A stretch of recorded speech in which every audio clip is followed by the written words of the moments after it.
Ladies and gentlemen, welcome to Grindhead at the Grindhouse, episode 1. I am joined by my very good friend Rob from Order42. Say hi to everybody, Rob. Hey, how's it going? It's going pretty darn good. Happy day to you, sir. Appreciate you taking the Thanks, time you to too. do this. Yeah. So we're Of doing, course. we discussed doing this a while ago, and it's something that I've always wanted to do, but I wanted to make sure I had somebody who was equally invested in the idea and someone who I had a good rapport with and that knew as much about movies or more than I do. And Rob fits all of those things to a T. And so when it came time to say, okay, what movie do I want to start with? It needed to be something I was very familiar with, so I'd be comfortable, but also something that kind of, there was like a theme to it. And in this case, it's the ultimate buddy cop movie, Lethal Weapon, because, Rob's kind of my ultimate buddy when it comes to creating content. Like we've done a lot of different stuff together, and I have a lot of fun. So it made sense that we would do this. Right. I don't know which one of us is Riggs and which one is Murtaugh because we're about the same age. Um, I will leave that for you, the audience, to decide.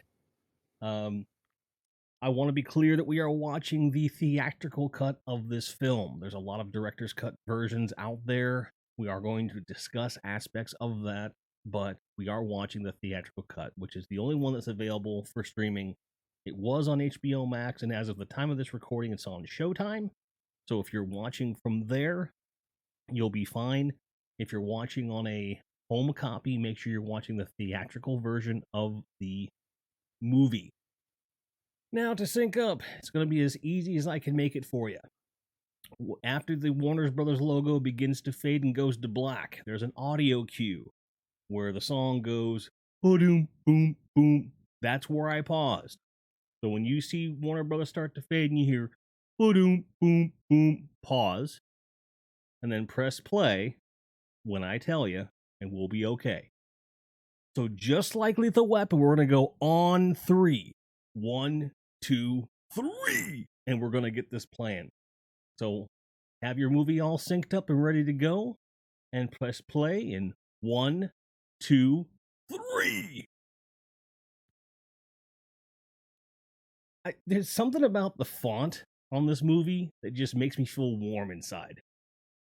Have you noticed that? Like anytime It's I've it's yeah, it almost reminds me of, I don't know, almost like the Superman kind of, in the way that it's, I mean, of course it's not animated like the Superman logos, but it's very 3D and coming at you, and yeah. and and is unmistakable for Lethal Weapon. Like you really couldn't use this with anything else at this point, I don't think. Right. And even when they did the Right. TV series a couple years back, they used the same font, which speaks to me. I haven't watched a single moment of that television show. I don't want to watch it. There's only one Riggs and one Murtaugh, as far as I'm concerned. Yeah, I haven't either. That said, Damon Wayans, who plays Murtaugh in that series, plays in probably the second best buddy cop movie I've ever seen, which is Last Boy Scout. It's total cheese, a lot of fun. We should do that one sometime too. And also Shane Black. Yes, Shane Black. He wrote that, didn't he? Yeah. Yeah, and he wrote this and the Monster Squad and on-set script touch-ups for Predator and starred in that. This is also the first, to my knowledge, collaboration between Eric Clapton and Michael Kamen, which really is a signature style for the whole series. Michael Kamen's score with some more blues than blues guitar from Mr. Clapton. Pretty cool. I saw this way too young. I was 10 or 11. And like right away, my mom's like, "Great, Dave. Thanks for this. Appreciate that." Our 10-year-old son's watching this lady coked out of her mind on a bed. He's supposed to go to bed after this. It makes me think about this girl. First of all, my mom didn't have that low voice, but her tone was such that she was upset. But I didn't really understand what was happening here. Like, I knew that she was on drugs. I knew drugs were bad, but I couldn't figure out, like, she was just really whacked out of her skull. I had no frame of reference whatsoever. Now, granted, now in my mid 40s, now I kind of know what was going on. Even then, I never went to quite the level that she did here. No pun intended about the heights either. But this is some great visual imagery here. Like, it does a good job of showing both like what she felt like, but what the reality was of what she's experiencing here. Some interesting choices from Donner, who himself did Superman as well, which is kind of interesting. Yeah. Like, there it is, Shane Black. Man, he is so And it's underrated as a weird too. writer. Yeah, I was gonna say it's also weird too. You know, Richard Donner, he did all kinds of, you know, different kinds of movies. I mean, Omen and Yeah, stuff like that. But then, you know, he did Goonies before this, right? So it's yeah. Like The that's a Omen, quite a departure. Superman, Lethal Weapon, Goonies. Yeah. Crazy. And like, apparently he's trying to get Lethal 5 greenlit, and he's having pushback from the studio. I don't Well, he is understand. 470 years old now. So 471 at the time of this recording. wow, Yeah. technical. What a downer. Literally. Yeah. I always wanted to see it when they did the director's cuts. I was hoping someone would be like, my car. I just thought that would be hilarious. It wouldn't be as impactful, but for fans of the film, like, I have this movie so ingrained. Like, I know the cadence of the neighbor and his dog as they're gonna walk by. Yeah. This whole movie, back to front, front to back, is such a formative thing for me, and I'll never understand this as long as I live. If my family came in to wish me a happy birthday while I was bathing, I'd be like, put those candles out. I'll be down when I'm ready. Yeah. Like, Yeah, get the fuck out of it's so here. foreign to me. Yeah.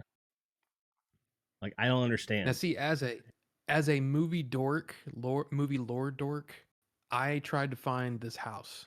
And apparently this house is on a back lot at Warner Brothers.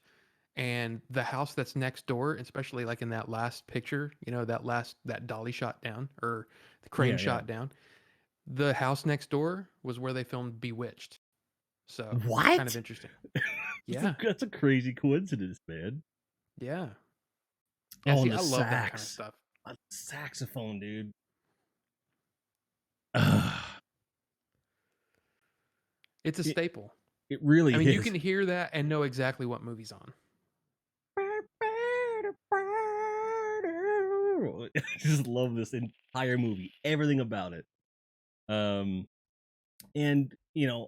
I did this video years ago, over 10 years ago now, almost 12, and it's called My Life According to Lethal Weapon, and it kind of shows like my psyche through dialogue with the film.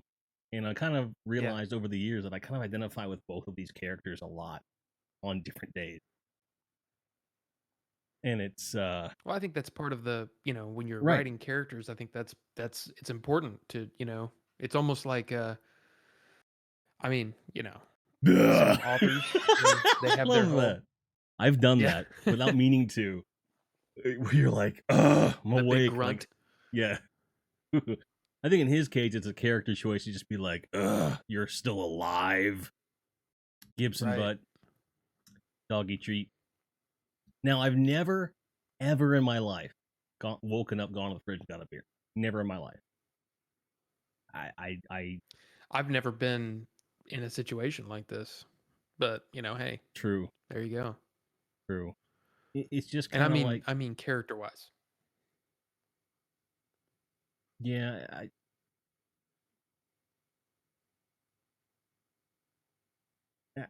I guess it's just interesting to me that this is a guy you can tell from right away. Martin Riggs is not in a good place in his life. You can just tell. Now, in the director's cut, which then this comes a little bit after this scene. I think it's the next scene after this, Yep. where they show him in a schoolyard. They've got this shooter. They got all these snipers staked out. They can't get a good shot on him. Riggs just walks right up and shoots him, basically. And it's meant to show how reckless he is.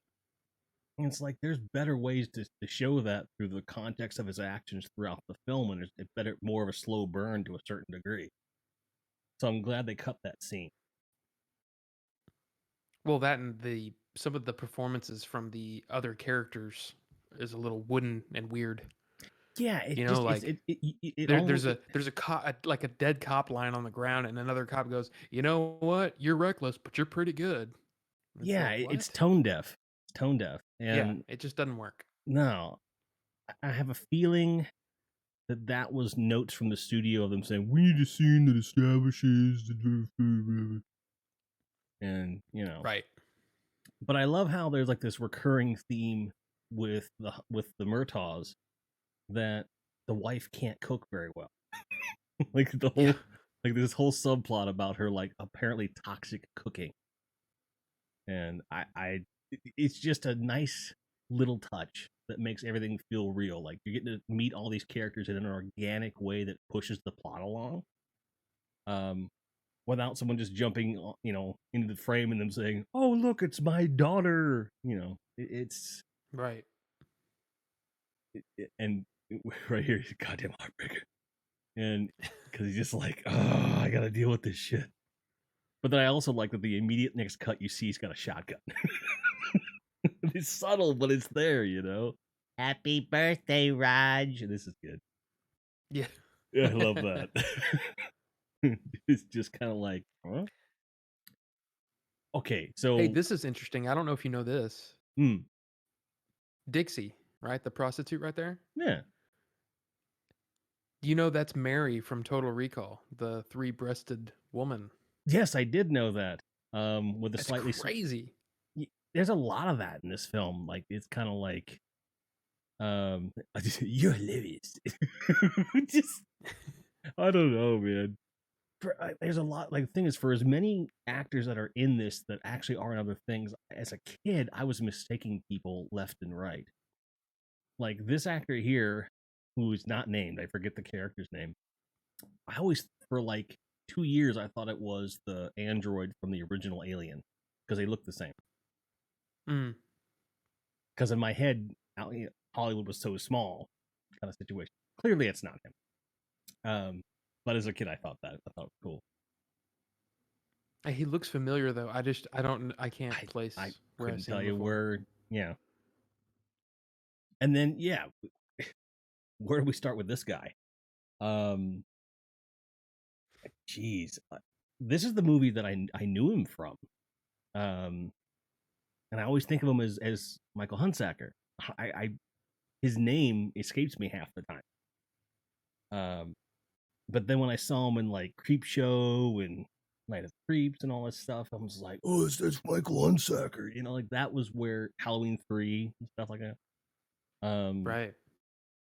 But I think that when you have good character actors, there's always that one movie where you first saw them and then you base that on everything. What was the first movie you saw him in? As far as I know, it's this one. There you go. Other things that Lethal Weapon made me think. For some reason, the way that this is shot, when he says tasty smooth, I was under the impression that cocaine was like mushy for some reason at that point. I'm like, smooth? So I just, in my head, I'm like, what? So to me, it was kind of like the adult equivalent of, sniffing glue, like paste in terms of the consistency. It's weird. This movie influenced me in very odd ways. The guy that just stood up with the jean jacket, Yeah. he's always creeped me out. There's something about the way he looks. It makes me uneasy. Yeah, I can just see him in a corner with poorly lit rooms going, yeah. And like, it just doesn't sit well with me at all. Hey, shut up, man. I'm losing count. 93, 94, 95, I love it. 96. I love this. Forget it, It's you such a dumb cool shit. little bit. Yeah. $100,000. And did you happen to know that the flannel jacket there, that's Anthony Kiedis' dad? What? John Kiedis. Yes. Look at him. And you'll go, "Oh, of course. Well, I mean, clearly that's his dad. I mean, That's his dad." that's crazy, dude. I didn't know that. And I knew that before, but I looked him up to see what else he'd been in, and unfortunately, as of this recording, he died 4 days ago. It's Oh, crazy. shit. 81 years old. Rest Yeah. in peace. Huge bucket of win for that dude. John Here's Kiedis. here's our first Three Stooges reference. Oh yeah. That's a real badge. I'm a real cop. This is a real fucking gun.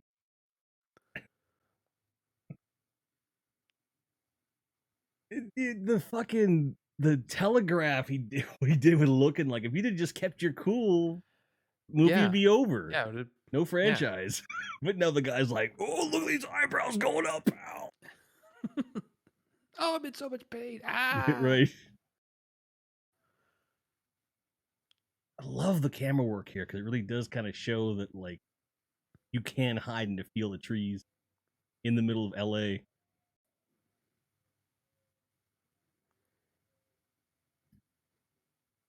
For the longest time, every time someone says prick, I thought they were saying brick, and that was some kind of like code for perpetrator. And then years later, when I get a decent copy of it, prick, oh penis, I get it now.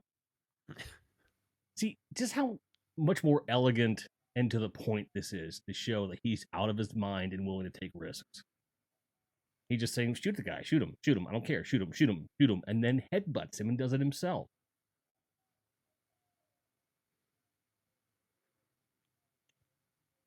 Like you can tell the guy's about to have a It's psychotic weird. break.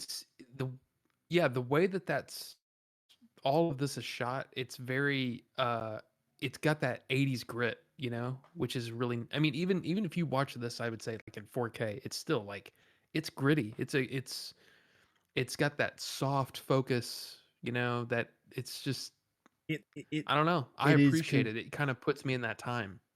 exactly like it's that Lethal Weapon is certainly of its time from character design, costumes, makeup, hair, the way it's shot, the kind of stock it's shot on. Just it's so 80s. It's more 80s than 80s. And I can't look at that picture of him and his wife without thinking of Mad Max because that's his exact haircut from Mad. Yeah, and it's weird. I've only seen the Mad Max movies once a long time ago. I need to watch them again for sure. You do because we're going to do commentary tracks for them too. All four of them. Oh, and by the way, Mm. I don't know if you knew this. I didn't know this until I was doing my little research for this. Mm-hmm. That Beretta, that exact prop, is the same gun used in Die Hard. It's John McClane's Beretta in Die Hard. It's the exact same prop. I think you mean that John McClane borrowed Martin Riggs's fucking gun. Let's get our timelines straight. That's crazy though. I did not know that. Yeah, both Joel Silver Productions. I mean, Makes yeah, sense. it's crazy. It's the exact same prop. It's of course been retired, but Well, sure. yeah, it's exact same gun, which is interesting. And of course, both of them were up for each other's roles. Bruce Willis was up for this. Can you Yeah. imagine? I honestly I can see it, and I think he could have pulled it off. But I think that both franchises got the right guy for the job. Exactly. And I don't mean to overplay this scene, because there's a lot of drama to this. But look, if you're here just for the drama, that you can watch it without the commentary and come back. The sound effect of that gun going off, the foley of it is so perfect because you hear the hammer go back, and I've always I can tell when that's used in other films and stuff, but it's so well mixed. Like the sound mix in this movie is amazing, and like the editing here does a really good job of building the tension, and just by showing the Looney Tunes cartoon in the background, one, we establish he's a Looney Tunes fan. Two, he doesn't hear that dramatic music. There's no one else there to stop him. He doesn't know anyone watching. It's him realizing I just can't do this. Like he feels in this moment like he's failing her, his dead wife, Mhm. by not being able to join her. He doesn't have the strength to, as he puts it, do the job. But he also can't bear the pain of being without her, and he's stuck. And without a Roger Murtaugh to come into his life, like who knows what would happen. Yeah, it really is. It's kind of weird. It's like if you think about it, both of them are missing something in their lives, and Mm-hmm. it happens to be which, Yeah. you can look at it a lot of different ways, Fucking but you Cooley. know. Sorry, he always fucked up that thing. But But yeah, you they need each other for it's sure. it's weird. It's like I've said it for a long time that buddy cop movies are really kind of like romantic comedies in a way. Oh You know, yeah, the the the good the ones are. the formula is the same. Yeah, because at the end of the day, it's about relationships, and just because it's not a sexual one, um, you know, Yeah, I've often said, like I was in a band for a long time, and that band, when I left the band, it was like getting divorced from three dudes. It was weird. And when you work closely with somebody in a capacity where you rely on the other person, it helps inform your identity for that period of time. And it is every bit as affecting, if not more in some cases, than a romantic relationship. So when you put that into an action film like this, where they're put in these situations where they have no choice but to bond or die, it makes perfect sense that you're gonna have that kind of closeness. And it's one of my favorite things about the movie. Like right here, yeah, we got this character talking about what it's like to be a macho dude in the '80s. But in the '80s, men were trying to be more sensitive. They failed miserably, but they were trying.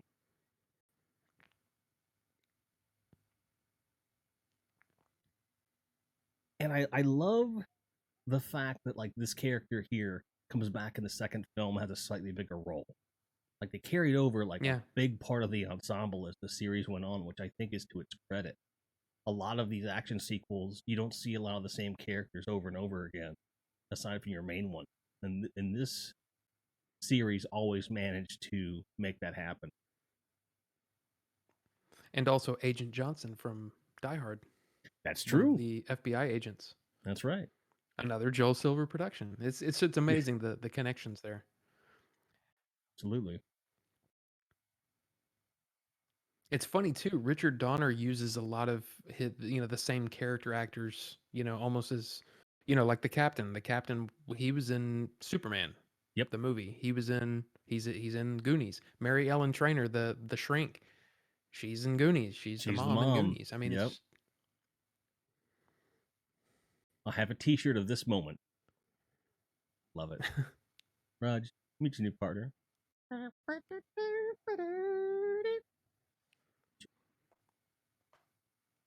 I remember the first time I ever watched this, both of my parents laughed really loud at that. well, that's basically the the theme of the whole He's just the like, the whole series, really.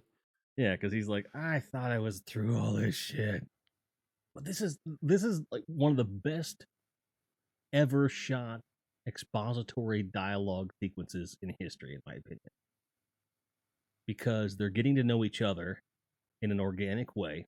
You're learning things about each character and their attitudes towards each other right from the start without it being shoved down your throat. It makes sense.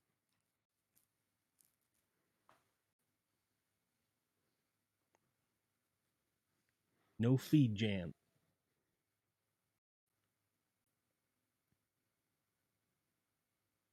And this is also like a very '80s thing where he's like, "Why would you use a wheel gun?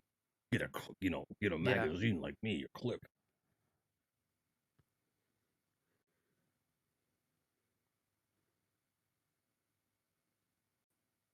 Credits.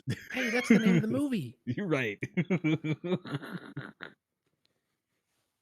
But this is like the perfect setup for these two characters. But in this one scene where they've just walked to the car, it says, "This is the situation we find ourselves in," and off we go with the movie. And it only took 23 minutes ish to get there. Yep. That's pretty cool. Well, and it's showing all of these character traits and character moments where they started and where they're likely going to end up, kind of all in actual action scenes. You're not All being right. told, you're being shown. Yes. It's just so smart. Now, because I'm such a nerd for this film, I'm going to front load a piece of trivia here. At the end of this scene, the very end of the scene, the band that's playing live, the song gets cut off. Later in the film, when they go back to this club and the band is playing live for an audience, it starts off at the exact same point the song cuts off at the end of this scene. I'm telling you, it's That's true. interesting. Hold it! You call this music? I can get paid 10 times as good for half the price. I want to pack this place and I don't hear any of this shit.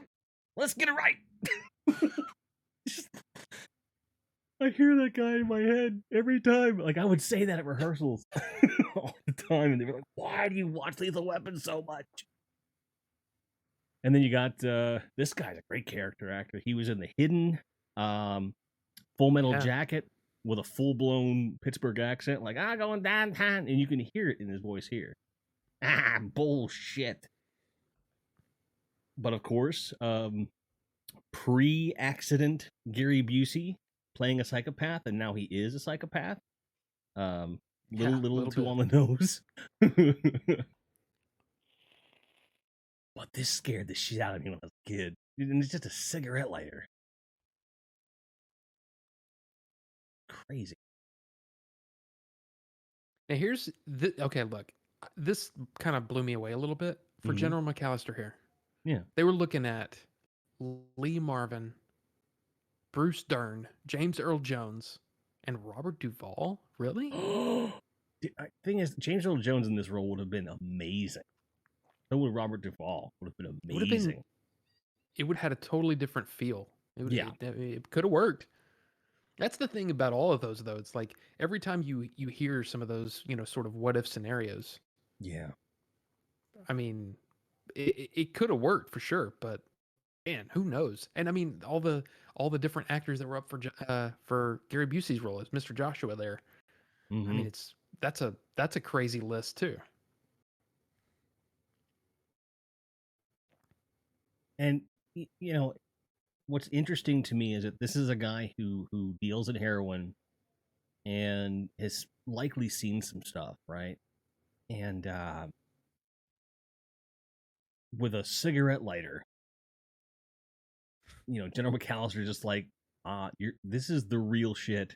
You are not going to get one over on me with a cigarette lighter. It's crazy. The other thing too, like, they keep showing these great pictures from the past of these characters, in ways that today you would expect like Photoshop to be used or something like that. This is 1986, 87. Like, they didn't have that software just yet. Like, it was being produced at that time, and it always blows my mind. How do they get this shit? I have no idea how it's done. Do you have any idea how it's done? No. I mean, they probably just try to dress him up and with makeup and stuff, try to make him look a little bit younger. Huh. Yeah, but he had no mustache, and that's a real mustache he's got. Maybe it was the last thing they, that was like a pickup shot. You know what? That's entirely possible. It's entirely possible, man. Yeah, I mean, she was making videotape.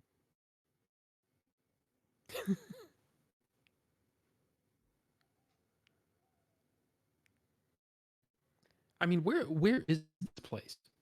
Is this a bank? It's supposed to be a bank, and the only reason we even know that is that he mentions that he works at a bank later in the film.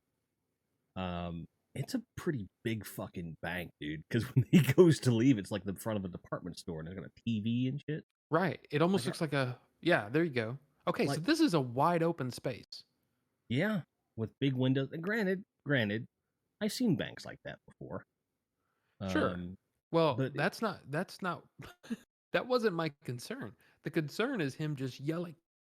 oh yeah, you It's just like, dude, if I was kill in a him. bank, Yeah, like that guy works here? yeah. That's pretty hardcore.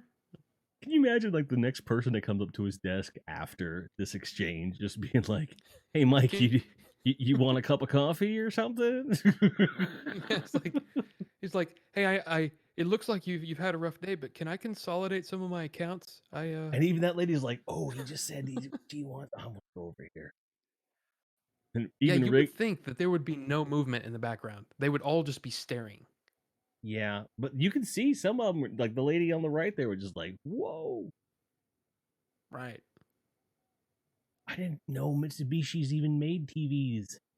According to that, they I do. had one. Oh wow, Oh, look in the background.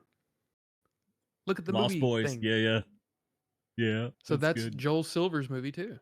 And that was they just got it greenlit. It wasn't even made yet. Right. Yeah, it came out I think in 87, didn't it? So the same year, Yeah, but yeah. And that's I another Joel Silver production. same thing that Fred Decker did in the film he did before Monster Squad. He got word that they got greenlit, and there's a Go Monster Squad thing in a bathroom. Not creepy. It's like I love those little call outs, these little I things that know. happen. And I don't know what it is, but Mel Gibson's character, it seems like he's always eating in this movie. Yeah.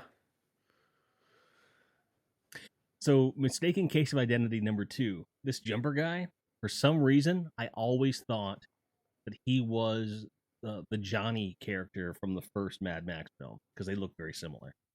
Mm. Spoilers, they're not. But in my head as a kid, I'm like, oh, that makes sense. All right, cool.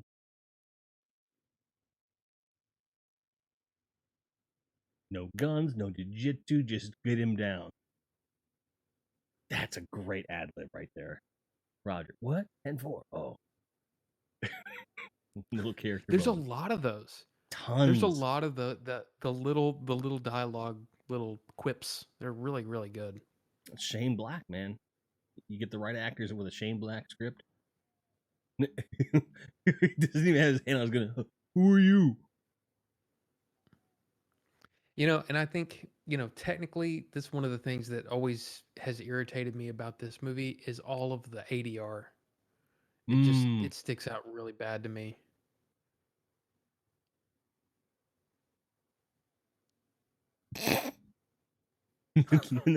But this guy is so like manic, and it makes sense Yeah. for someone who's like trying to do what he's doing, and is now he's got more pressure, like performance anxiety and shit. Um, like I think this actor did a really, really good job for this little role. Yeah, the ADR for this next part, which is "Don't go out on the ledge," is a little weird. Oh, there's so many little scenes. Like the one that sticks out and it's coming later is the whole Murtaugh rap at the table. Oh You yeah, can tell it's yeah. all ADR The because whole you never see him. right, and then at the end of it, you hear the room audio where he says, "I am awful," Yeah. and there's a very distinct difference in the audio between the two. I was actually thinking about that like a week ago, randomly. That particular scene and how like the audio just made this. But it's all over the place in Yeah, the movie too. There's a lot of the outside stuff seems like they did a lot of ADR, I but I, I it's, have to want it's because a product of the time. yeah, because I think it was really just it was a technical issue. It didn't strike me that the performances were off or anything, or that they were doing rewrites or anything like that. Uh, No. it feels like it's like they had a lot of audio issues on this picture. I'd be interested to see who the engineers were and if they were still getting work after this. I don't know. Well, it could just be that a lot of this movie takes place outside. It's hard to control, especially in a metropolitan area. Yeah, we wouldn't know anything about that, would we? No, You know. no, not at all. Now, despite it being kind of a crazy move, I think it was kind of genius. Just throw the key, even though they're universal keys, and now it's common Right. knowledge. But back then, I would imagine not. Fine with me. Let's do it, asshole. Let's do it. Now, they did this in 2 shots. So the stunt jumpers did the whole jump, and then they did a second jump from about halfway up to catch. And the impact you see is actually Mel Gibson and the stunt guy, and the other actor hitting it. So when they come off, so part of this is real in terms of like his reaction. But I love how the other guy's completely staged in character, and I think that Gibson may have broken character a little bit there, but it works.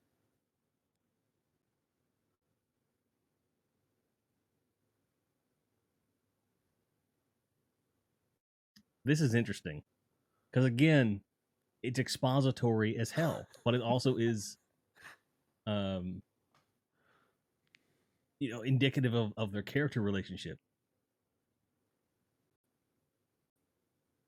where Murtaugh finds out he actually is suicidal. Yeah.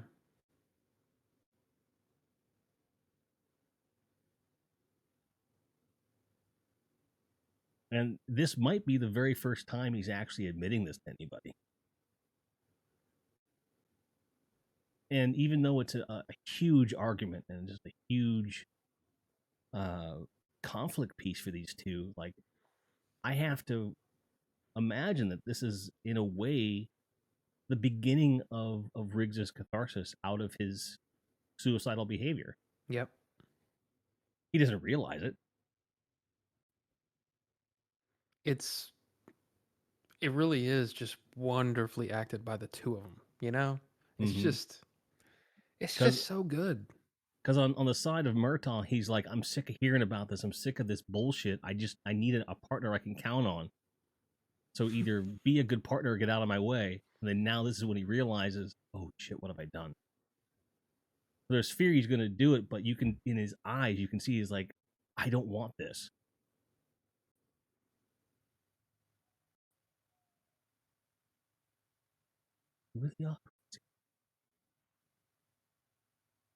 It's so.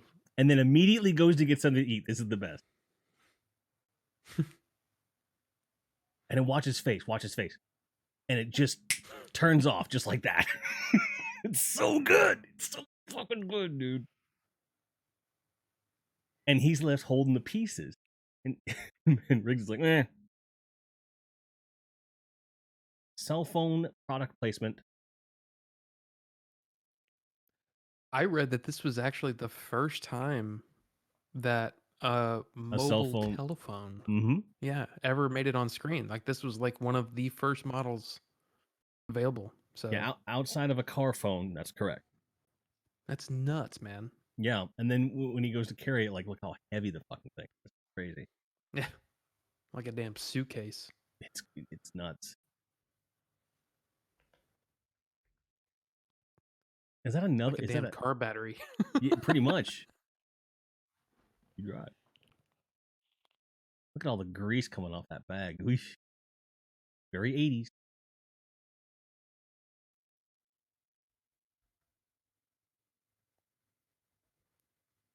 See, what's interesting is that was certainly 80 yard, but it works. Yeah, for sure. In that case, it works really well.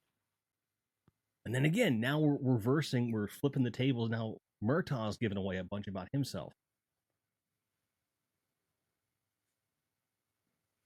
I love we just kiss it all goodbye. Fucking part of the death room. Fucking like it's over. It's just like he's freaking out. And now Riggs is like, I don't want to get in a car accident. Like, you just tried to kill yourself. What's the it's just so good. It's a subtle way of showing that, like, he hasn't gone completely off the deep end and that he doesn't really want to die. It's a tiny little thing.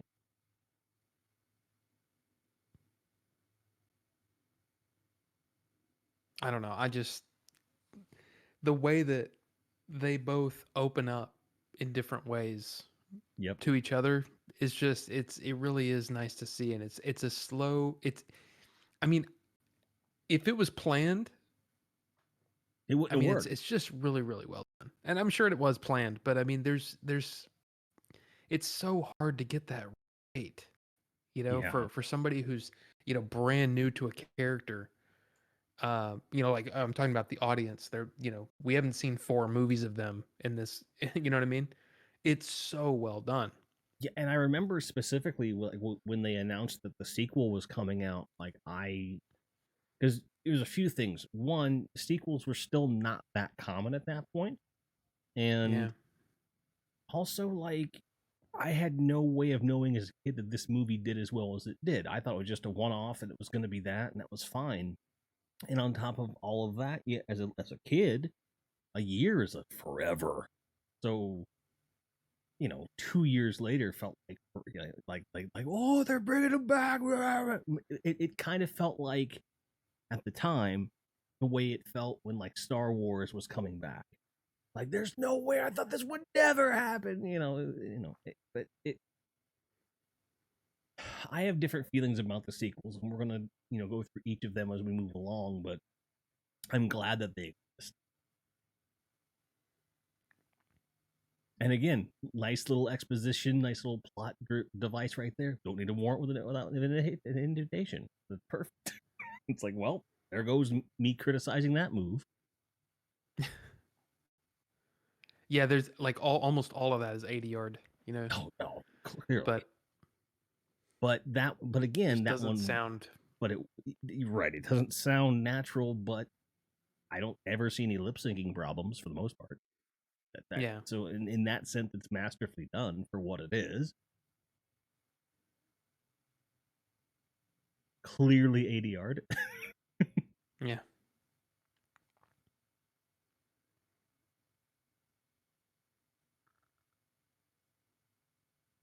Like I can't tell if that's like masterfully landscaped or if it's just really messy. Yeah, it's weird. Yeah. It's a weird place. It almost looks like this place was built on the side of that hill. Yeah. You know what I mean? Now, I guess that anyway, yeah. what's interesting to me is that this drug dealer character guy looks 10 years younger before he goes in the pool. And then when they get him underneath, he looks like he's in his 30s. Like it's weird. Like I know it's the same guy. Like it clearly is. But there's something weird about when he hits the water. He looks like he's 10 years older than he in fact is. I don't know why I think that, but I don't know if I've ever paid yeah, that when much attention. when he gets up and you see the sunglasses, and then compare that to when he's in the water. And also, this scene really made me paranoid about pool covers for the rest of my life. Oh, I know. Like this is like the pool cover equivalent of Jaws for me. Like he looks about 15 here, right? And then once you see his face, oh, that makes me feel like I'm drowning just watching it. It's crazy. And most pool covers, in my experience, aren't clear. So I don't know if this was something that they made. See, look, he looks like almost looks like Clint Howard right there. Yeah. Yeah, he does. See, he looks older. But then he looks young again. It's weird just how angles and lighting can do that. Yeah. Because it is clearly the same dude. It's definitely the selfie thing, right? The Facebook selfies. You have to You go high, man. Go high. Go with a different Instagram filter there, dead guy. Don't do me no favors. I just remember that whole sequence, that shot right there. Yeah. On by the side of the pool, that was the end of the HBO promo. You know, when they showed the commercial on HBO, that's what they would start with. Yeah. Or that's what they would end with.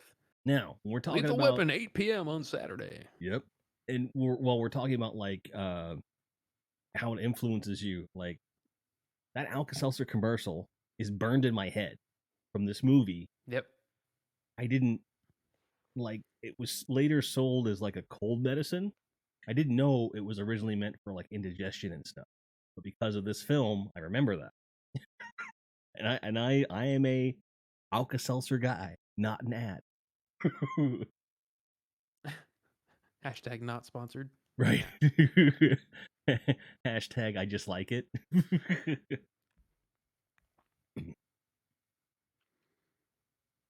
It's one of the things I love about just movies in general. At Yep. nighttime, it's always just rained. I love that. The streets are always wet. Right. It has nothing to do with the fact that it helped with lighting at all. It has nothing No, to I do know. with that. Hashtag sarcasm. But it's like it's one of those things where once you notice it, you can't not Right. You notice it can't unsee from it. then on and go, must have just rained in Southern California. Mm-hmm.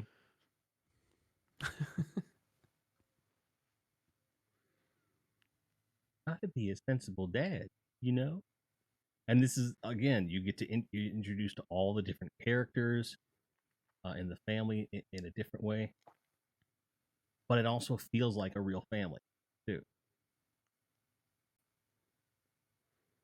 Yeah, it's surprisingly it looks easy. And you know that kind of Mm-hmm. stuff isn't easy. No. Like right here. Like with the little girl, like, does that to bring over the mom. Like kids do that shit all the time. Like they're always trying to be like involved and they want to feel more grown up and stuff. Now, I can't remember.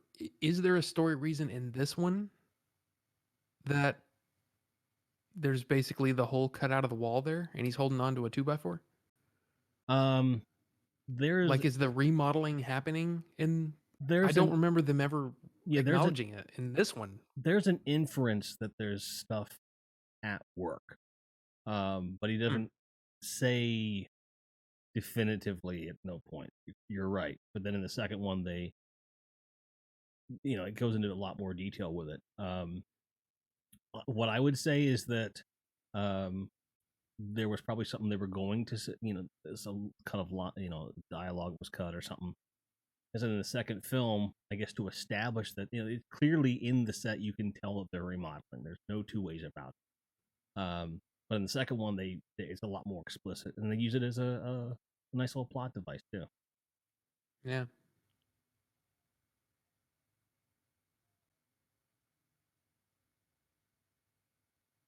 And then here begins like the long saga of Murtaugh's daughter having the hots for Riggs.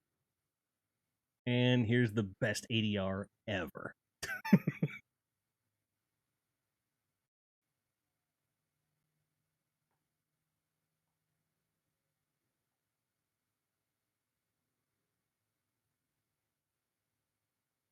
And then it starts.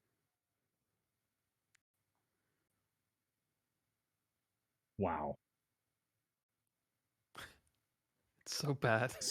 Oh, room mic. There you go. Yeah. That's.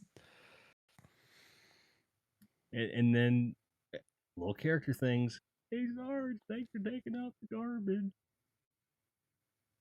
And sorry, folks, if you're trying to keep your film synced, I will do lines about 3 or 4 seconds before they happen in most cases. So don't think that you're out of sync. I promise.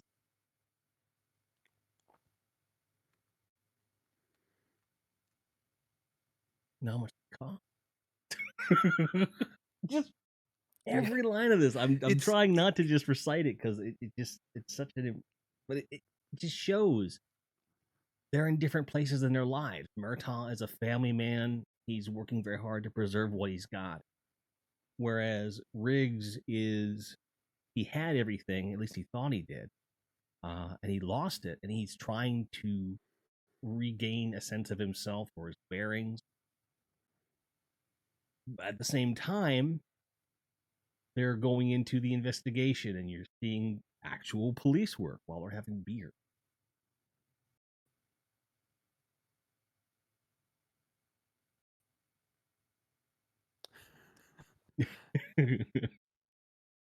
I love that line too. We killed a dead guy because he wanted us to be dead guys. I mean, it's pretty clear. Reason me.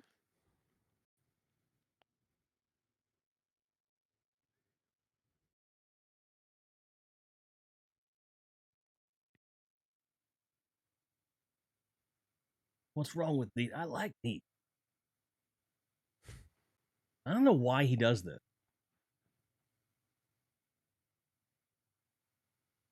What, starting the engine? Yeah, I don't get it. Other than He's just to just stop bored. the. I guess. It is weird though. Yeah. He's definitely obviously working on the engine. Why would you try to start it? Right. But, hey. I don't know.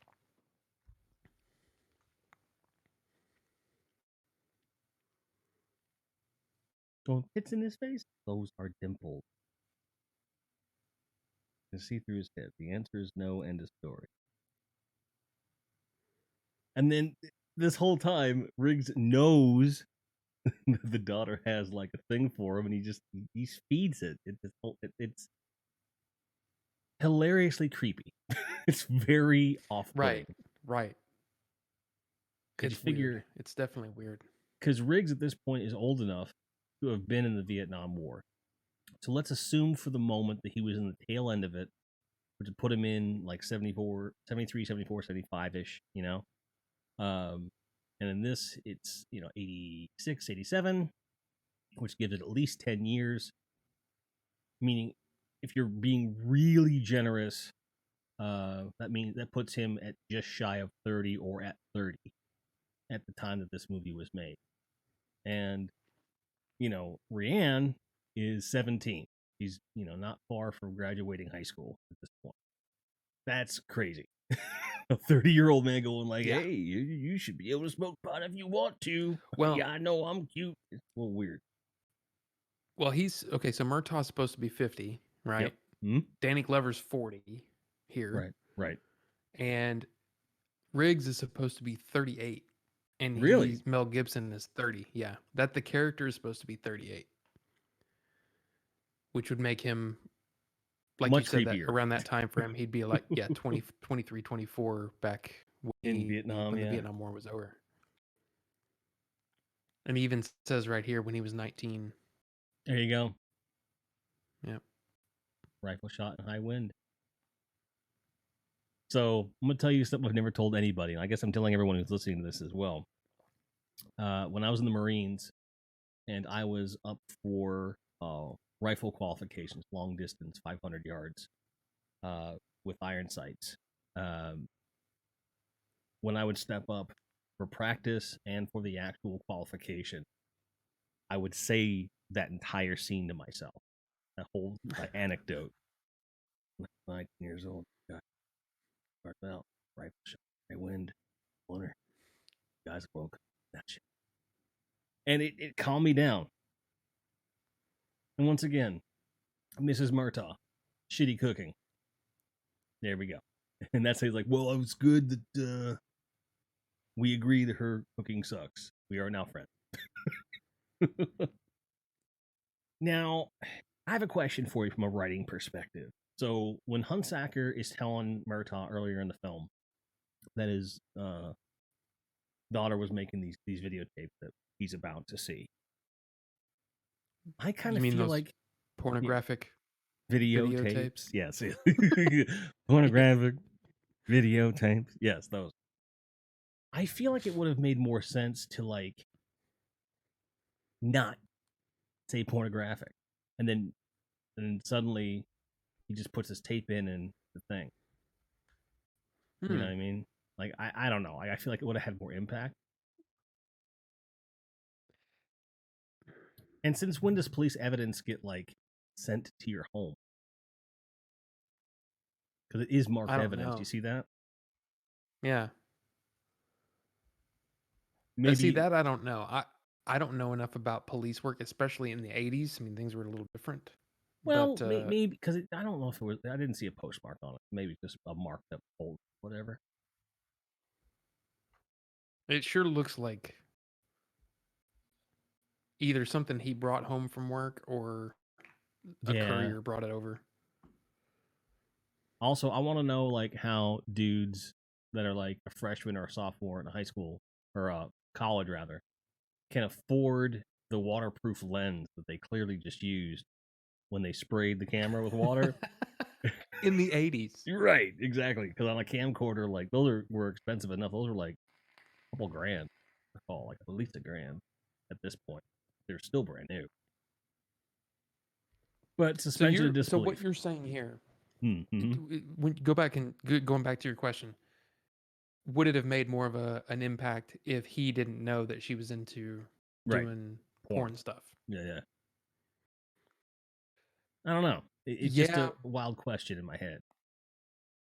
No, I mean it may have been, and it may have been more of a. But then again, I don't know, man. I mean that's a tough one because then where she's found at the beginning of the movie kind of already puts you in the frame of mind that she's into some, you know, what do you call it? Extracurricular type stuff. You know what I mean? Right, So right.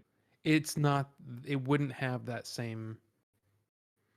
I mean, I think I don't know. It's an interesting question though. And it would have been interesting to see how that could have played out if you'd seen it that way. I don't Yeah. know. It's a weird one. And did you notice how well choreographed him waking up was so that the coffee cup Yeah. get toppled over? Yep. So when I was, so you got to figure this was 86, 87. I was in middle school in 88. That's when I first started middle school, sixth grade. And I created a comic strip of my own with animals, anthropomorphic animals stuff. And I did an entire like strip series of Lethal Weapon. Like I redid the whole thing of Lethal Weapon, but with these characters, leaving out the really bad like sex and drug stuff, just the cool like dialogue stuff. And the first one I ever did was this scene where they're at the shooting range. Hmm. I don't know why I did it, but I just love how they're just talking themselves through it. But I always wondered, like, how can they hear each other? Right. Right. That's pretty fucking thin.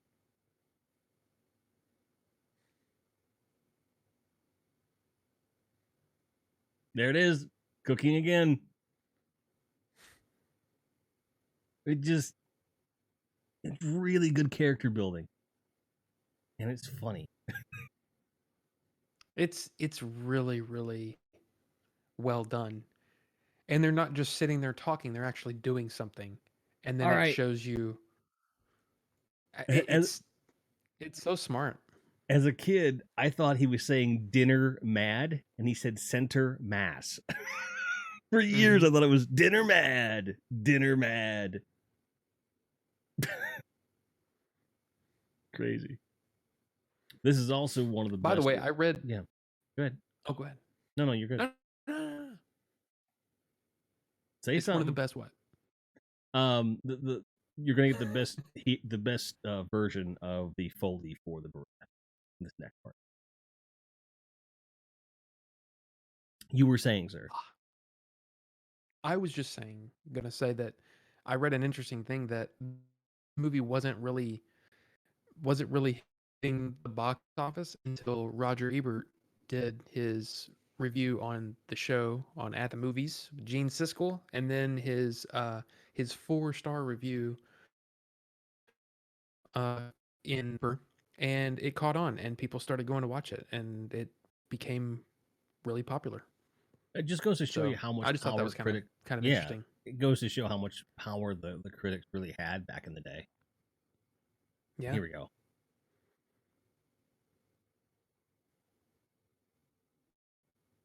It's that little from the hammer or the I don't know what freaking call. I just find it interesting that he blinks every time. It makes sense. You know, like I don't know. It's weird. Yeah, fair enough. Think it's somebody that's that good of a marksman. I don't know. It's strange. Some things you can't control.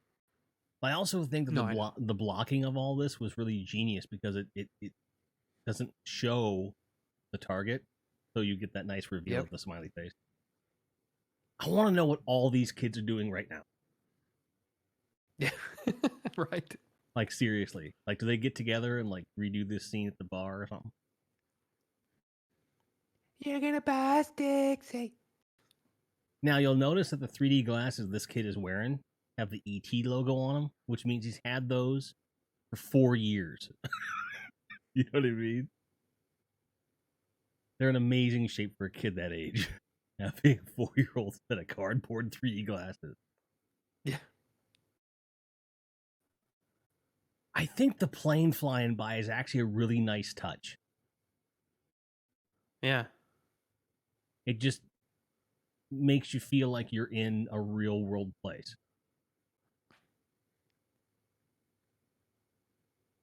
Little kid's got his Rick James jacket on. Beautiful.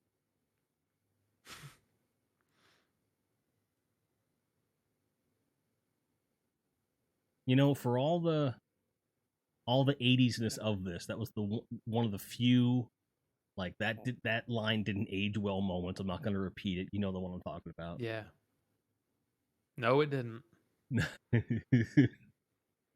But it's weird. It's almost done in passing. So you know, you Right. may not always catch it. But if you have your subs on, your subtitles on, oh yeah, you definitely catch it.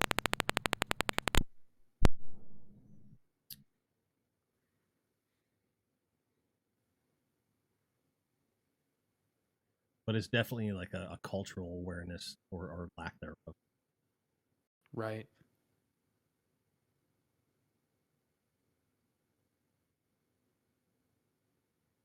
And this is like great uh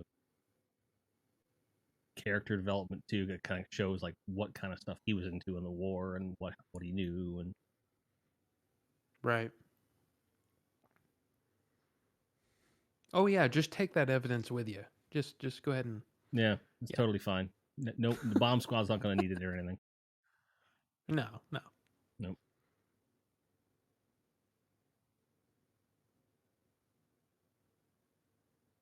What's that cop doing in the background right there? He's just like, hey, what are y'all talking about? He doesn't Well, have any lines. no, but I imagine he was paid well enough for him just standing there.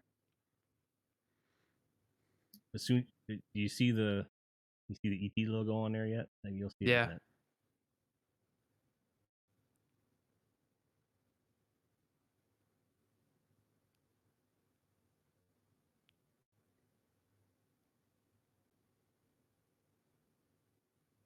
Black. Yeah, I love how his name is Alfred, but you would never put him in a Batman movie because just no, you wouldn't. I bet you like the GoBots. See, that was an interesting thing. Like, I didn't know this until recently, but I guess GoBots were always kind of considered like uh Transformers for poor people. And I was like, I never got that, never heard that ever. Uh, but it's interesting that he just goes, you clearly can't afford Transformers, so I bet you like GoBots. It's kind of like, ugh, low blow there, Murtaugh. I never thought of it that way. I just thought that they were just like a different brand, you know? Yeah, that's the way I It's like thought of them Coke or too. Pepsi, you know? Yeah, I did too. But I guess like Billy and Jay, that's kind of the impression that they had. Um, they were more of like the impulse purchase, whereas the Transformer was more of a you had to ask for it, plan for it, and I can kind of see that because there was a price difference for sure. And there's that he's still standing there. Yep, that's the whole reason for his character right there. Is so they Yeah. can get some is to send someone away for drawing paper and crayons. Watch Yellow Birds, Billy Boys.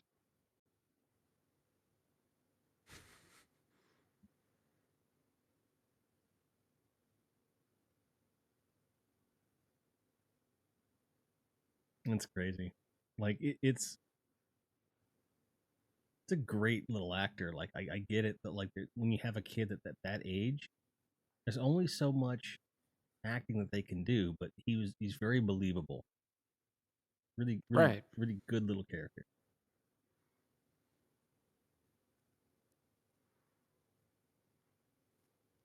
So he would have to be, let's see, 1986 when they filmed this. He's maybe 6, 7 years old probably. So Yeah, so 35 years. So he's got to be 42, 43 years old. he's our age, in a way, almost anyway. Yeah. That's crazy. Wonder what he's doing.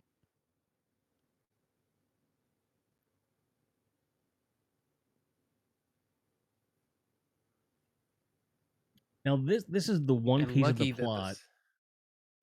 Yeah, like the sheer like it's a little too on the nose. Yeah.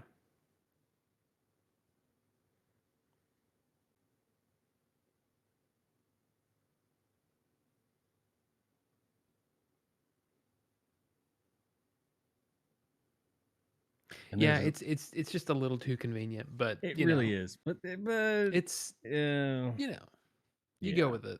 you have to. And I gotta say, if you gotta have a funeral, do it here. This is a beautiful Yeah, spot for a funeral. Let me tell you. it's very pretty. Mm-hmm. Also, I shouldn't neglect to mention that this film takes place at Christmas, and to me, it is a Christmas film as an indisputable fact, as illustrated by Hunsacker's rather gratuitous eggnog consumption in this scene. I mean, the movie it starts with Jingle Bell Rock. I mean, come on. Yeah, it's true. I think So if you have a Christmas song that's well, it was ironic for the for the opening, like Jingle Bell Rock. Here's a girl hopped up on drugs. She's gonna jump off the building and kill her ass. Like that. Like, that's a bit much. I don't remember those lyrics, but hey. You don't? I just changed it. Now, can you imagine Brian Dennehy playing Murtaugh? Because he was Um, up for the role apparently. could I imagine it? Yes. Do I think it would have worked? Sure. But there's just a certain Danny Gloverness about this. There's something about Danny Glover, Yeah. an indescribable it factor for him. The same is true for Brian Dennehy. Look at every role he's played. It's difficult to put anyone else there. Yeah. Whether we're talking about FX or First Blood or any of the other stuff he's done. But I can see it, but I feel like his version of Murtaugh would have been more uptight to the detriment of the relationship of the two characters. There's something special about the I don't know, just the it's like that. It's like cooking, you've got two different ingredients that come together and make something completely different. I think Yep. the mixture would have been different. The feel of the movie would have been different if it hadn't been Danny Mm, Glover. yeah. So I think he just brings it. Now I could have seen Brian Dennehy in the Hunsacker role. That could have worked. Yep. Hmm. Would have worked very well. That's what I thought you were I going could to have say. seen Yeah, I could have seen Brian Dennehy as General McAllister too. I think he could have worked there. Oh yeah, that would have been really cool. But the Yeah. thing is, the problem with Dennehy in the General McAllister role is that he's too big and too imposing. General McAllister is a very unassuming looking fella. Dennehy I buy as a heavy. No pun intended about the guy's weight or anything. Just a big dude. Uh, the fucking balls of this, dude. The Yeah. balls of this. Just roll up, bang bang, and then they leave.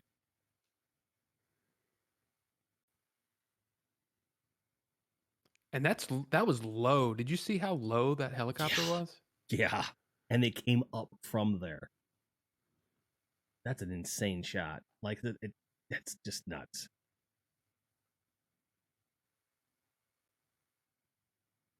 And he's going low along the Mm-hmm. water there too. I mean, that's a good pilot right there. Emptied his whole clip on him too.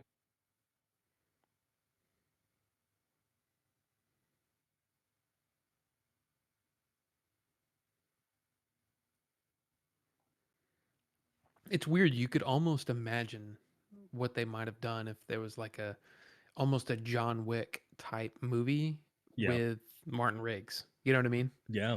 You could almost have had just a movie with him, with his gunplay, his Martial fighting arts. abilities and all that Yeah. stuff. Yeah, it's just I don't know this. I love these sets of characters, this world that they've created. I love it. Now, what was interesting about that shot for me is that he was in an RV because the seat was turned Hmm. and the road was coming at him. He was in the front seat, so that's clearly an RV with like a rotating chair. You never see the RV before or since. It solely Right. exists for the visual of that shot. I honestly, as a kid, I thought he was in a fire truck. Until recently, I thought he was I in the couldn't back of understand it. I thought he was in the back of a vehicle. But then I realized about 6 months ago when I was watching this one night which direction the road was going. I was like, oh, and it all came together. This scene felt like a throwaway when I was a kid. Like, why would they even do Hmm. this? But like, there's so much to this. Like, it's a real bonding moment for them, for one thing. And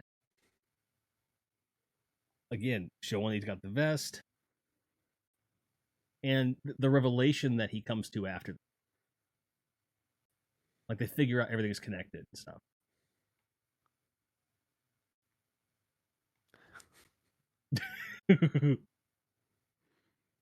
And I love how he's like laughing like here, but Hmm.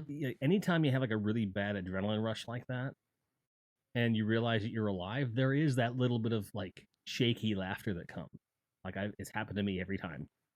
Um, like right, the guy that shot me, the guy that shot me, same albino jackrabbit, son of a bitch that got a hunstacker. You do know this movie too well. I know you're thinking it. Oh There's a yeah. t on Redbubble. There's a T-shirt of it's just a headshot of Riggs looking at the camera, and it says, "I never forget an asshole." I love it. I didn't get that shirt.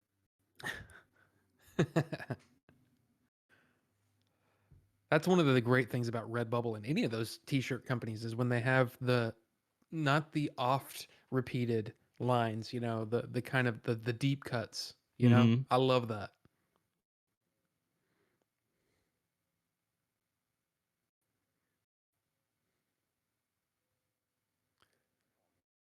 And what's cool about this is that in this moment they're like, "Oh, we got it.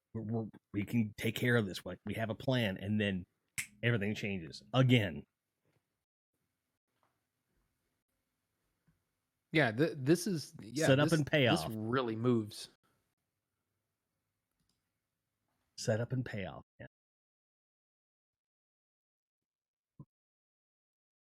Like there's so much dialogue that just you're like, "What? That's cute," and then it results in an actual story moment like this.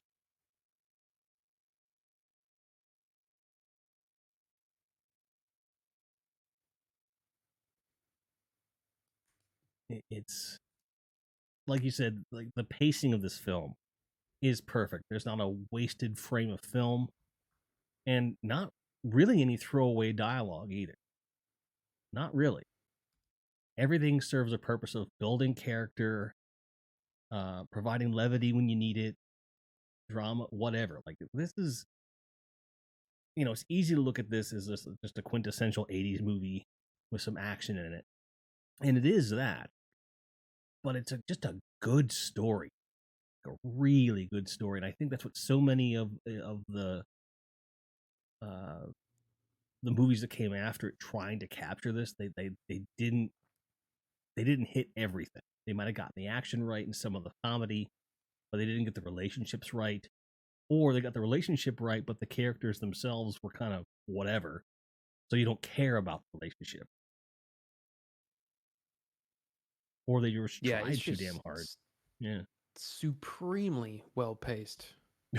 There's always good information being told to you. There's not anything extraneous, which I think that's what the director's cut unfortunately kind of does.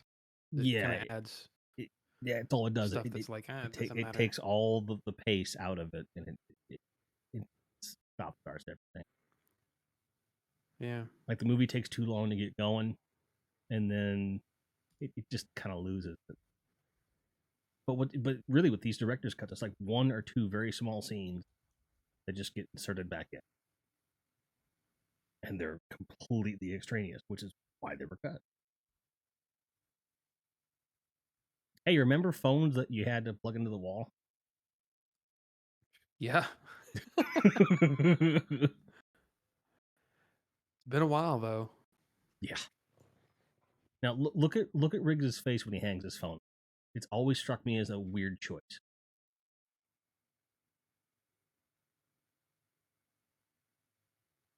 Like there's for some reason like it like you can tell he's struggling to come down from kill mode or whatever, Mm-hmm. but at the same time, I don't know if that plays. Yeah, it is confusing, and I never really, I guess, put thought to it. But yeah, you're right. It is awkward, and I feel like in a way it's him in kill mode, but also trying to grasp the idea that there's this family drama kind of happening, but and he's kind of part of it, but he feels removed. Hmm. But he's also, you know what I mean? It's like that's how I always kind of read it, but never really thought about it Like I feel consciously. Does that make like sense? it totally makes sense, and I feel like he was coming from the right place as far as what to express, but I think he pushed a little too far with that. Yeah, it's weird. Because then you can contrast that with this, where they're just having a matter of fact conversation. Hmm. Um, but like where he's present and there, but he's focused on one thing. And if you really think about it, how many movies, when it comes to cop, doesn't matter, good guys versus bad guys. It's the good guys that have a line and they have to cross it to get the job done. I mean, it's Hmm. like it's such a such a strange line that seems like it always needs to be crossed. Like even, the Batman movies, Yeah, it's and the it's whole movie, the Dark Knight's all about that. hmm but it just kind So of in those other movies though, it just kind of happens, and you're dragged along for the ride. At least here, they explore the fact that they know they're conscious that of they're the crossing fact the that line. yes,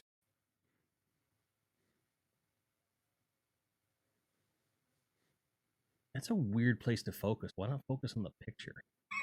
you Yeah. know, why do I have to see the base of that lamp? Are they really into ducks or something?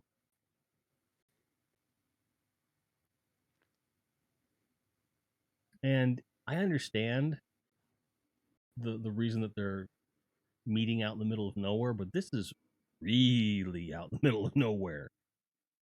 Right. Like it's excessive, but it's a movie location, so I'll let it flip. I I've always thought that Mel Gibson's running reminds me of a kid that's trying to get away. There's something about the way he runs. There's an urgency to it that you don't see with a lot of people. It's yeah, but I really like it. It's weird. No, Like I get I yeah. realize that it doesn't look awesome, but it fits his character. Like that. Well, yeah, like when There's something about it. like his running later in the film in the middle of the street. Um, Yes. It's almost like he's on his toes. he is like if you watch him, he is on his toes.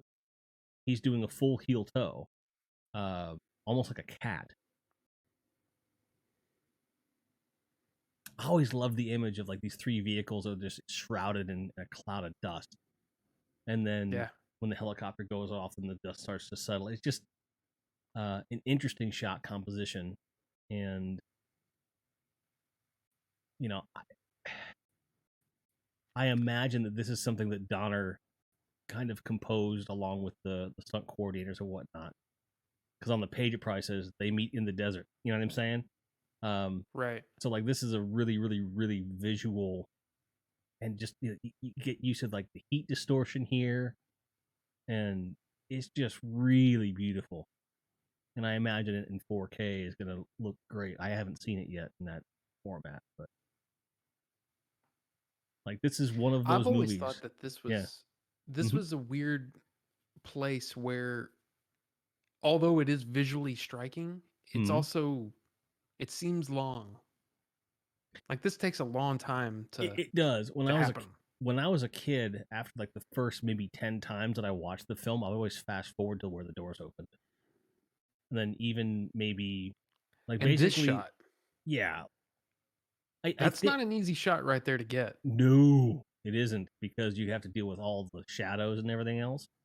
Um, so I mean, that helicopter pilot, holy crap, man. he really good. Just not get enough credit. And also here Michael Kamen perfectly timing the music here. Watch this. Like when the tail hits and then the music hits, ugh, Mm-hmm. it's so good. But I guess we have to think of it in terms of um, these movies. When you put a film in theaters, it's in essence designed to be seen one time. So they need to establish the reality of what's happening. So they probably could have cut down the drive out to him, but kept the circling shot. I think the circling shot's important because they need to establish that they didn't just trust him, but they had to, like, from their perspective, say, all right, there's no one else here. Which also serves to illustrate how far away Riggs is when he's taking the shots that he's taking, um, which is important to show off, like, no, this dude's fucking that good. Um, so I agree it could have been shorter, but I'm not entirely sure where you would make those cuts. Oh, I don't know. I just know that it always feels long to me. Like it takes a long time Yeah. get going again. You know, for really brutal, like heartless, cold-blooded mercenaries and murderers, they're really well dressed, excessively so. Right. It's very Right. And it's impractical. heroin. You know, it's Yeah. heroin. That bar that they're in isn't exactly nice. No, There's nothing it's nice a about shit. it. Yeah, But it's a yeah, shitty LA rock club. I don't, they're in the desert and he's wearing a damn sweater. What? I don't get. Hey, whoa! It Did is you see that guy strange. with the beard? Isn't that Oh, he was in Conan the Barbarian, and he was in The Running Man. Um, Arnold Schwarzenegger's buddy always plays a heavy. They're not I'm going to not show sure. him either. That guy, gray suit, passenger side. Bingo. That's a great shot right there. Oh, I mean, I meant the camera shot. He's also a great gunshot too. But She cracks me up in this. yeah, but I buy it. Like a 16, 17-year-old girl having to do this stuff. Right. So like, I put myself in her position. Like when her dad yells, "Rianne, get in the fucking car." My dad didn't use the F word very often, but when he did, I just snapped into action. So I figured like that's where she's at with it. But then she's got to like move this dead guy.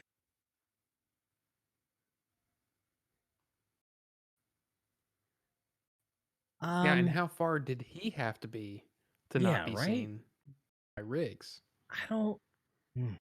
And he's on foot. Yeah, that was problematic for me. Like, how do you find him? And for as good as he is, and as far away as he is, so it's relatively quiet. How could he not hear him walking up with all that underbrush? Right. Because he is that good. But I think it's a plot device where, like, well, you have to eliminate Riggs from the picture for this shot to happen.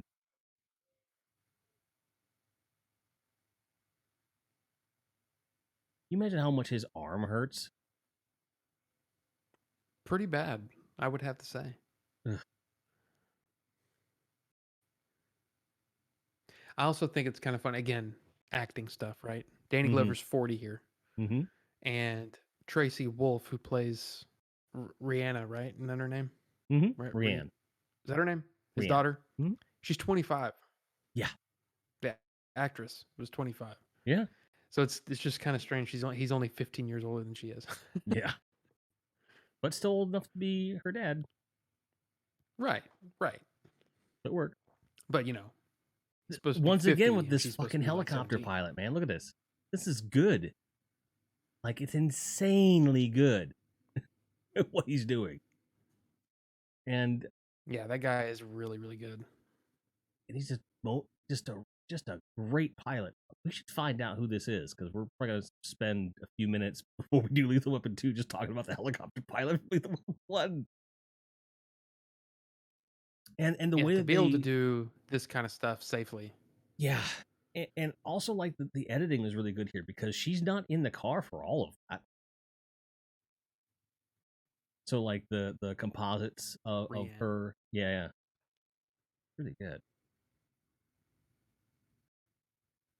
And I like how this establishes that even though all this action that we're seeing up close because of the movie, in the grand scheme of things, no one would ever be the wiser. Al Leong. Yep. He's not doing so hot these days. Oh, really? Yeah, he had I think it was a stroke. And he's had some real memory problems, and he has problems being lucid. They did an interview with him for an action hero documentary. The name eludes me, and I apologize to the guys that made it. They're on YouTube doing they did In Search of Darkness as well. They're doing a second part to that. And they did an interview with him, and they were only able to use about 10% of the interview because he was either difficult to understand or was going off on tangents and stuff. But I guess he's health wise just really not doing so great. One of the best stuntmen ever. He was in, but he also does a decent amount of acting. You can put him in just about anywhere and have him be relevant. He was in Die Hard. He's the guy that does the candy bar. He was in Last Action Hero. He was the one that had the ice cream cone that killed him. Right. He's done a bunch of stuff. That guy's really, really good. Dude, he was Genghis Khan in Bill and Ted's Excellent Adventure.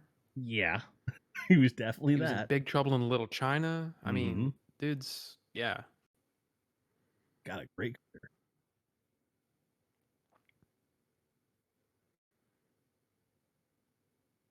I can't figure out how he's got that sponge attached to the thing.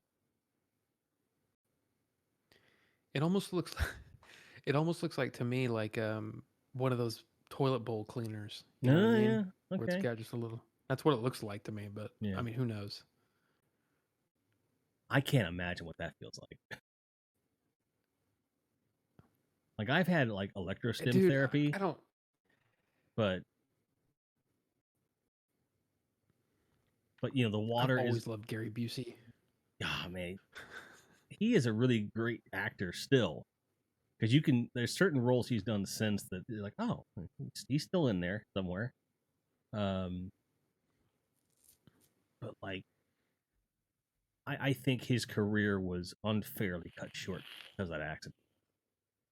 In many ways, in terms of what he was capable of. Oh yeah. Oh man. Utah. Yeah. Yeah. I loved him in that. But he was, he was pitted as the yin to Mel Gibson's yang in the film, and he toe to toe, really intense guy. Have you ever had salt put into a wound before? I never have, but this movie always made me want to try it because I want to know how bad it hurt. I just want to know. I'm never going to do it. I don't really want to try it, but I want to know if it hurts that bad. And I've never said go spit. Me either, unless I was referencing this film. But I kind of feel like I need to. Yeah, I need to have. I mean, I don't want to be tortured, but right, me either. Same time. Okay. You're saying that if you put salt into your wound, you would have to say that afterwards, otherwise it wouldn't have as much meaning. Right. I just meant in general. I mean, you got to get the full effect, right? I mean, yeah, exactly. I love how they're both freaking out really great, and McAllister goes the exact opposite reason. Yeah, just but it's it's believable and it's cool, and each accentuates the other. And you know what? My wife said she goes, yeah, McAllister is the same guy. He's the boss in Liar Liar. Yes, he is. The one that he and I'm like, oh my God, you're right. Wow. Yeah, See, I love that kind of stuff. the next thing that I saw him in was an episode of Star Trek: The Next Generation. He played Commander Riker's father, and Mm, I couldn't metabolize that because he's general. He's fucking McAllister to me. right.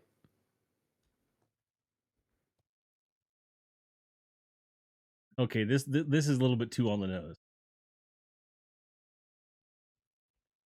There's no more heroes left in the Yeah. world. Q hero. That's a little clunky, but it still worked. I still love it. It's just clunky. Yeah, there's a part of me that, like I said, as much as I love the movie, the world, the characters, all of that stuff, I kind of just want a Martin Riggs kicks butt movie, you know? Just where he goes through and mows guys down and takes guys out, you know? In More rigs any than rigs. myriad Yeah, I of, get you. yeah. Like it's almost like you want like a game, like a like a game where you're, a side-scrolling action game They where you're tried just that with Martin Lethal Riggs. Weapon. It didn't work at all. It was horrible. I'm still gonna own it at some point. I'm gonna buy it. Oh, Del Shannon,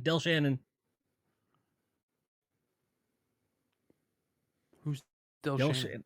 That guy that's hanging. That guy? He's a stunt guy. Um, he is an amazing stunt. And right after they filmed this, he died.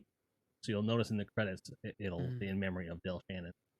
Um, and he did a lot of stuff. Like he did this. He played a villain in a movie. I believe it's called Stick with Burt Reynolds, and he does this amazing one shot fall of like 30 stories with one like thin cable attached to his ankle. And the reason they cast him as the villain is so they could do that one stunt, because they were discussing how we're going to do this stunt to make it look convincing, because we want this shot done in a certain way. And they were asking him how to do it, and he said, "Look, I can do the stunt, and I can also play the role." And he convinced them he could do the acting, and he did it and did a really good job. The rest of the movie is shit. He's amazing. He's one of those journeyman stuntmen, um, gone way too soon. And I always remember that one shot is the most prominent shot of him in this film. Mm. The things I pick up.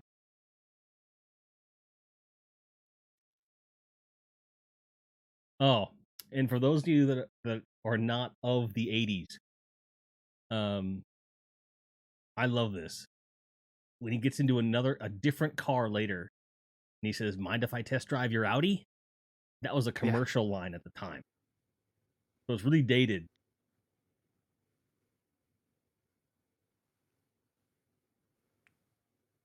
God, I It's love those how he. teeth too. Yeah, that's one thing his kid brought in for sure.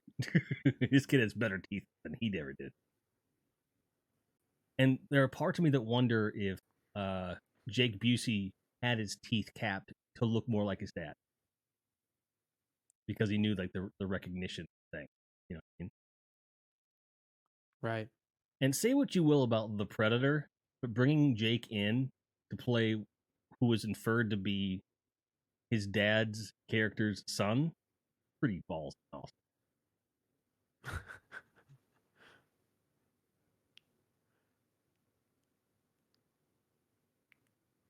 There he is. There's that running.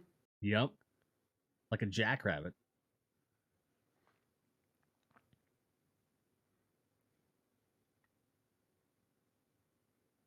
And he's just like, I'm 50. I'm just trying to get up. And my 44th birthday, as of this recording, is 8 days away. And I'm like, ugh, I feel like that now. Sometimes the music in this is so good. Like all the other films reuse the score from this film, with very few exceptions, which is disappointing. Um, like things that aren't really themes, but they're sequences. And I always felt that the later films kind of suffered because of that, like the Eric Clapton stuff, a lot of that was new, but they reused like too much of this stuff was reused in the later film because it fits so well in this movie. You know what I mean? Yeah. It'd be like using the Desert Chase music from Raiders of the Lost Ark for the mine car sequence in Temple of Doom. It wouldn't work.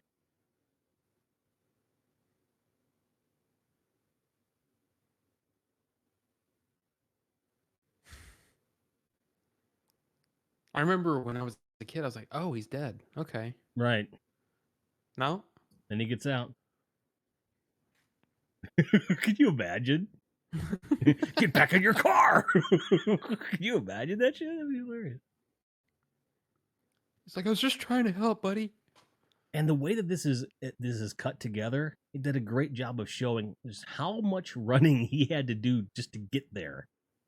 Yeah. A lot of other movies would have taken a shortcut with that. Mind if I tear it? There it is. Mind if I just drive you Audi? Stop this son of a bitch! And then he goes, shit!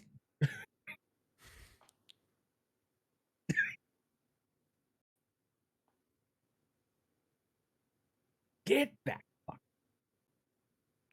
Stupid. I'm sorry. I'm the worst guy to watch movies with ever. I really am.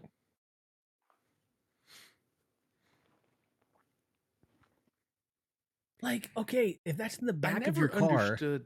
yeah, like you've got all that stuff in the back of the car. I understand, but why are you putting some of it in your pocket? Well, that's another thing. Not to for me. I was just thinking about this right here with the neck thing. Why he did that? Yeah. What? It's such a weird. It's a callback.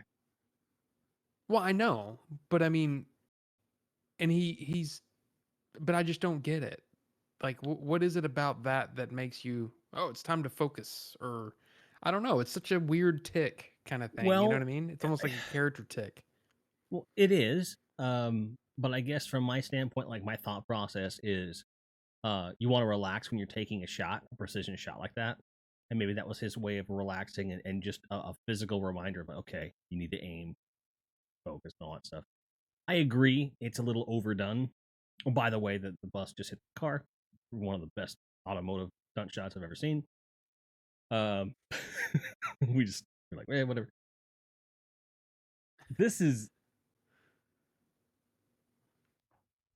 so good.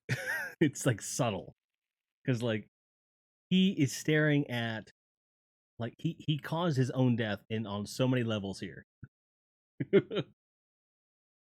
Like if he wasn't so obsessed with these drugs and these weapons and killing the cop, you know, bye bye. And like he could have played it a lot cooler. Like a lot of villains when they were in that similar situation, they're just like, ah shit or whatever. You could tell he really didn't want to die and he was trying very hard not to. And Right. I always Yeah. admired that choice.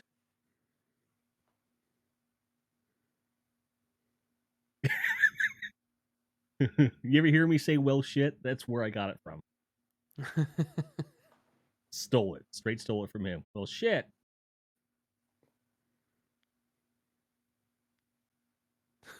I never noticed that. I guess I never noticed that.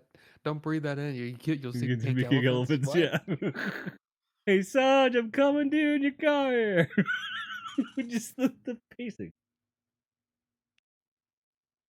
And just little things like the whole movie he wouldn't let him drive and now it's like it's not even a question. Yep.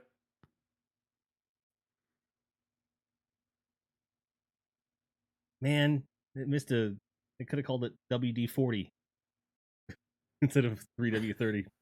Well, wishful thinking, I guess. Well, they would have paid. They would have had to pay for that. I'm sure. Yeah, that's true.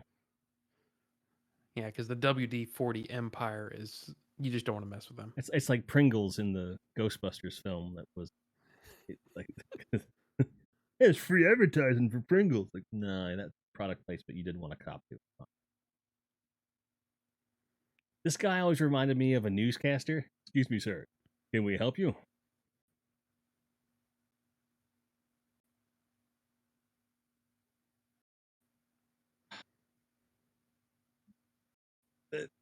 I don't want to laugh at the car horn, but that kind of thing always makes me laugh. Just the me. I don't know why. Yeah. It's funny to me. It's horrible. A guy had a family, and they're now grandfatherless. Too old to be playing You clothes. know, I'm sorry. so I mentioned the oh, by the way, the free South Africa and apartheid. That's a big thing in Lethal Yep. Weapon too. Yep. But of course, this was shot on a on a lot, right? Warner's lot. That's a Yeah. house on the Warner lot. Across the street from there is the fountain where they shot the Friends opening, which Yep. is interesting. It's crazy. Yeah. But see, I love that kind of stuff. I just love it's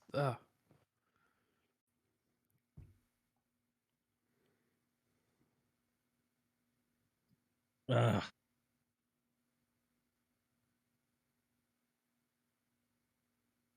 he's like, "Oh, dang it. I was caught. Oh man." The look on his face isn't like anger. It's just like, "Oh man, I fell for that. I fell for the old car driving through the house It's bit." barbecued his nuts on Hollywood Boulevard.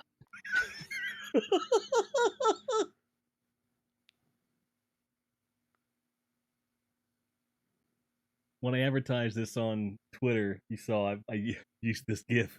Get shot title. Yeah. I thought it was funny because, like, what movie are we doing? I thought it was perfect. I'm a genius. Sorry, not really. I love this fight. One of the best fight scenes I've seen, honestly. Um, because it does like the weird shaky cam, kind of illustrate the chaos of it, kind of up the action a little bit. But there's lots of good long shots and medium shots to like establish where everyone is in relation to everyone else. Like you're never at a Right. loss for where they are, what's happening. The wounds in terms of their continuity is really tight. It seems like, well, yeah, that's what you do when you're filming action. So many films get it wrong. And, for lighting, perfect. You've got a helicopter with a spotlight. That serves a lot of good purposes here.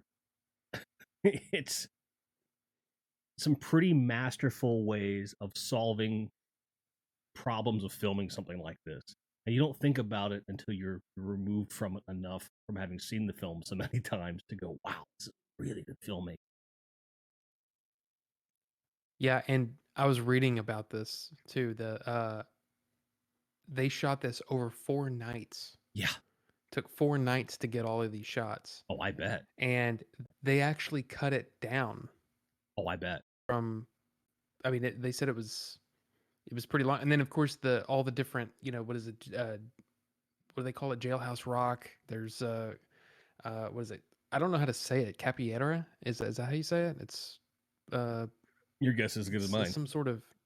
Yeah, and then of course Brazilian Jiu Jitsu, and they brought in Horian Gracie, which Yeah. the Gracies are known for their Brazilian Jiu Jitsu, and this was the first time Brazilian Jiu Jitsu was ever shown on film in America, which I thought Yep. was kind of a neat thing too. And it's a really good mix of like interesting melee weapon combat. You've got your basic, street fighting, but the ground stuff, like you said, really, really good. And it was something you'd never really seen on film in the way that it's been done. But it's got like the tropes that action films tend to have, but it all serves telling the story of like this is the fight you've been waiting for. Yep. And as a I kid, just like the yeah, idea that both of them would be so well trained that they would hmm basically be, a modern stalemate. day mixed martial arts Yeah, fighters. You know what I mean? They'd just be a little bit of everything. and I remember as a kid, like when he's refusing help, I had no Yeah. concept of that as a kid. I was like, why? That's stupid. But now I get it. There you go. Having grown up and having been in the Marines, having done jujitsu and martial arts and all that stuff, and also really disliking someone as much as he dislikes him. I understand now why you would just want to do this yourself. But at the same time, it's an interesting character piece too, because by the end of the fight, he realizes it's not just about him.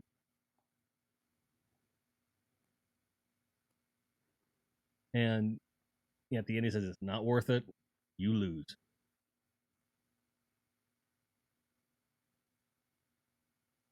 Like, I don't have to kill him. Like, I did what I did. And his exhaustion makes perfect sense. So often you don't see people like exhausted after a fight like that. He's done. He is out. Well, if you really think about it, the movies in the mid '80s really did a great job of showing. Oh yeah, the slow motion of this. That's such good. It's such good. It's so good. That ought to be your tagline when you tweet this out. It's such good. Watch our Lethal Weapon. Yeah, watch our Lethal Weapon commentary. It's such good. Much wow. Such good, much wow.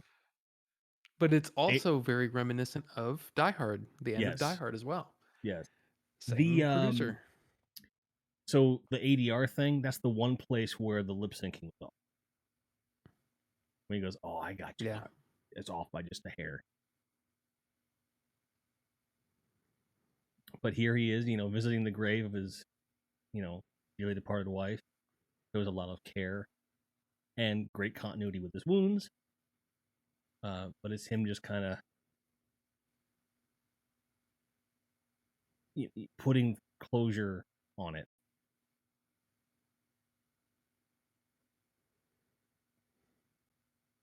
That's great. What I also find interesting. Go ahead. Man. Oh, he's just really, really good in this part. It's perfect for him. Yep. And the fourth movie, spoilers, it ends in that same place almost. Because it closes him out by him communing with his wife.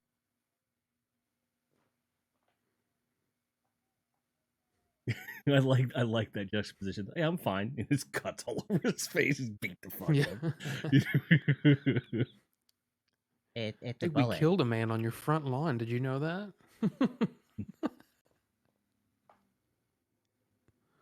Such a when she says we're building, like I'm guessing that she means like she's helping to remodel the house. I didn't quite understand that. That one always struck me as a little kind of funny. Awkward. I never noticed that. Yeah. We're building. What are you building on Christmas? Right. Of course, again, there was a car in our front in our living room. A dead man on our front yard. Got to be a weird Christmas. For sure.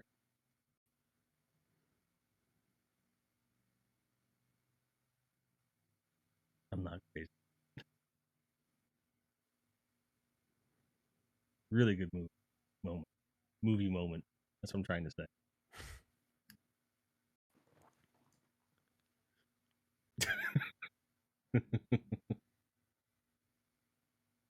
And I realize that we're a little speechless here, but the ending is just perfect, picture perfect. It's so good. Yeah, it's just so good. They come full circle on the relationship, and it's just a few seconds of here's the rest of what's happening with these characters.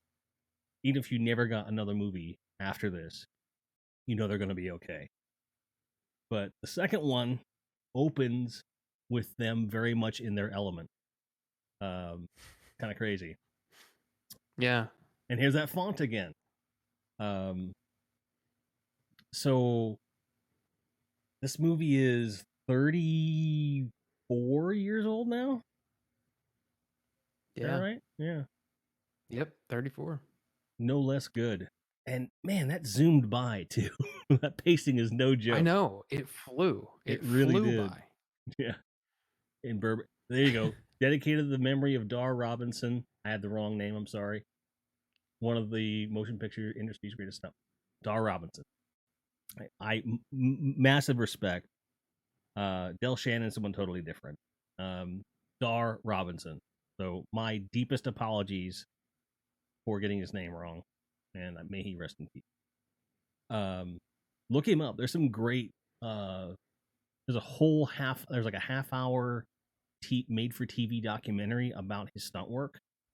I don't remember if it was made because he died or not. But it's really cool if you look it up. It's good stuff. Like what more can I say? But like this movie influenced everything, even if it didn't mean to. And Die Hard that came after it, which we keep mentioning, but there's such a direct parallel. Like Die Hard is in many ways that Solo Riggs film you were talking about. Yeah, because it is just one guy just go. Rah! I would still love to see a Solo Riggs film, like do it kind of like Logan, where it's clearly he's old and that's it. Ooh.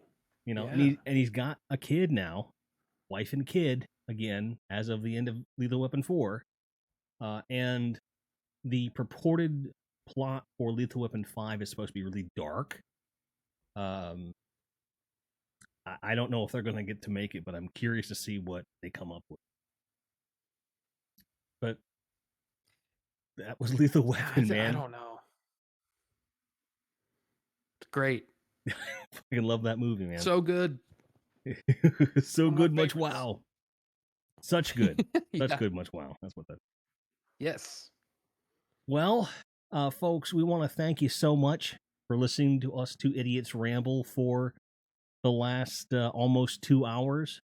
We will see you again with Lethal Weapon 2 in the near future. You can reach Rob at Order42Show on Twitter. You can reach me at Grindhead Jim on Twitter. Please subscribe, like, and check out what we're doing. Thank you so much, and we'll see you again.